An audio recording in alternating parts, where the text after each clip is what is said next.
Joining me now is the aforementioned Democratic Congresswoman Carolyn Maloney of New York. She's also chair of the House Oversight Committee. Congresswoman, thank you so much for being here.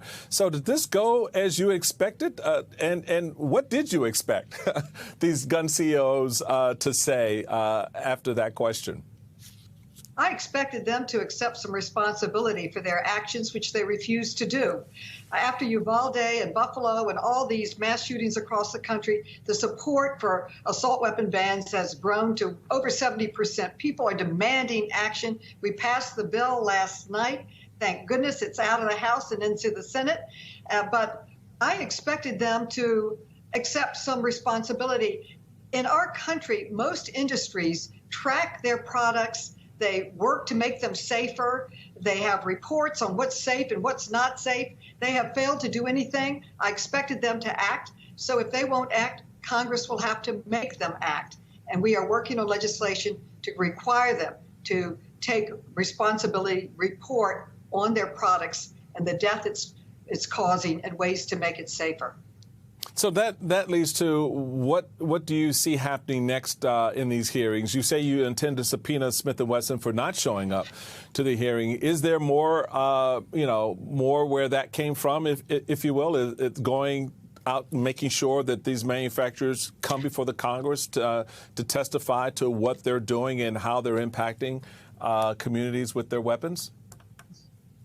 Also at the hearing were the families that had lost loved ones, and they spoke in a tape to them, and they asked them to take responsibility. They asked them to act, and they asked Congress to act. Congress has acted in the House, and we need them to act. There will be future hearings. They're under discussion now. We don't reveal the hearings until we announce them, but we are listening to the American people. They are demanding that we make our country safer. And that means more gun safety and responsibility and steps to protect and help our people. We had over 45,000 people shot in our country in 2020, the last time they kept records on it. And it's out of control. The mass shootings that we have are really only in our country. They're not in other countries. So we need to take steps to make our country safer for our citizens. To your point, Congresswoman, about how citizens are responding to this, we're seeing laws pop up around the country that allow citizens to sue gun makers, like in California and in Connecticut, where families in Sandy Hook settled with Remington in a suit there. Is it possible to make that legal strategy applicable nationwide so that it's no longer, quote, a local problem and more citizens have that ability to sue gun manufacturers? Yes, we have a bill before Congress now that we are considering in that direction, and I have literally put in legislation on it too, holding gun companies liable for their actions or allowing them to be held liable. So we are moving forward in many, many directions to make our country safer. It couldn't happen fast enough. The amount of bloodshed, the amount of loss of life and the suffering in our country, and I would say the high cost of gun violence in our country. It has to be addressed, and we are working on it. And we're working on the Inflation Reduction Act.